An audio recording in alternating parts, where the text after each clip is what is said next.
പാലക്കാട് ഒറ്റപ്പാലത്ത് സ്കൂൾ പാഠപുസ്തക വിതരണത്തിൽ വീഴ്ച വരുത്തിയെന്ന 6ാം ക്ലാസ് വിദ്യാർത്ഥിനിയുടെ പരാതിക്ക് പിന്നാലെ അധ്യാപികയ്ക്ക് സ്ഥലം മാറ്റം.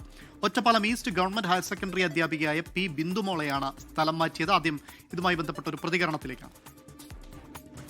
ഇവർക്ക് സ്കൂൾ ഓപ്പൺ ആയിട്ട് ഇത്രയും ദിവസമായിട്ട് ടെക്സ്റ്റ് ബുക്ക് ഫുള്ളായിട്ട് കിട്ടിയിട്ടില്ല. പല കുട്ടികൾ ഉൾപ്പെടെ പല കുട്ടികൾക്കും കിട്ടിയിട്ടില്ല.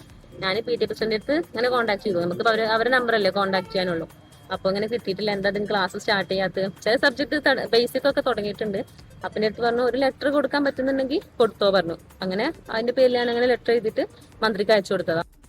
ഷാരിഖ് നവാസ് ചേരുന്നു പാലക്കാട് നിന്ന്. ഷാരിഖ്, എന്താണ് ഈ പാഠപുസ്തക വിതരണത്തിൽ വീഴ്ച സംഭവിക്കാനുള്ള കാരണം? മറ്റു വിവരങ്ങൾ എന്തൊക്കെയാണ്? അമൽ, 6ാം ക്ലാസ് വിദ്യാർത്ഥിനിയുടെ പരാതിയെ തുടർന്നാണ് ഒറ്റപ്പാലം ഹൈസ്കൂളിൽ നിന്നും അധ്യാപികയെ ആനക്കര ഗവൺമെന്റ് ഹൈസ്കൂളിലേക്ക് സ്ഥലം മാറ്റം ചെയ്തിരിക്കുന്നത്. അതിന്റെ ഉത്തരവ് ഇതിനോടകം തന്നെ പുറത്തിറങ്ങി കഴിഞ്ഞു. അതായത് ഈ വിദ്യാർത്ഥിനി അതുപോലെ തന്നെ ഇവരുടെ സഹപാഠികൾ ഉൾപ്പെടെയുള്ളവർ പരാതി നൽകിയിരുന്നു ഈ വിദ്യാഭ്യാസ വകുപ്പിന്.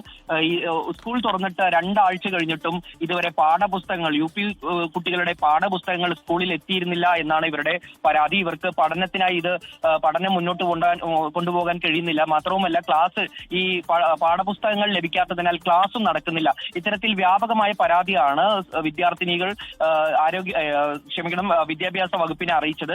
ഇതേ തുടർന്നാണ് ഇത്തരത്തിൽ ഇപ്പോൾ അധ്യാപികയ്ക്ക്, അതായത് ഈ അധ്യാപികയാണ് UP കുട്ടികളുടെ പാഠപുസ്തക വിതരണത്തിന്റെ ചുമതല ഇവർക്കാണ് ഉണ്ടായിരുന്നത്. K ബിന്ദുമോളിനാണ് ഇവർക്ക് ഈ ചുമതല ഉണ്ടായിരുന്നത്. ഇതേ തുടർന്നാണ് ഇവരെ ഈ സ്ഥാനത്തു നിന്നും അതുപോലെ തന്നെ ഇപ്പോൾ പഠിപ്പിച്ചുകൊണ്ടിരുന്ന സ്കൂളിൽ നിന്നും സ്ഥലം മാറ്റം ചെയ്തിരിക്കുന്നത്. അമൽ,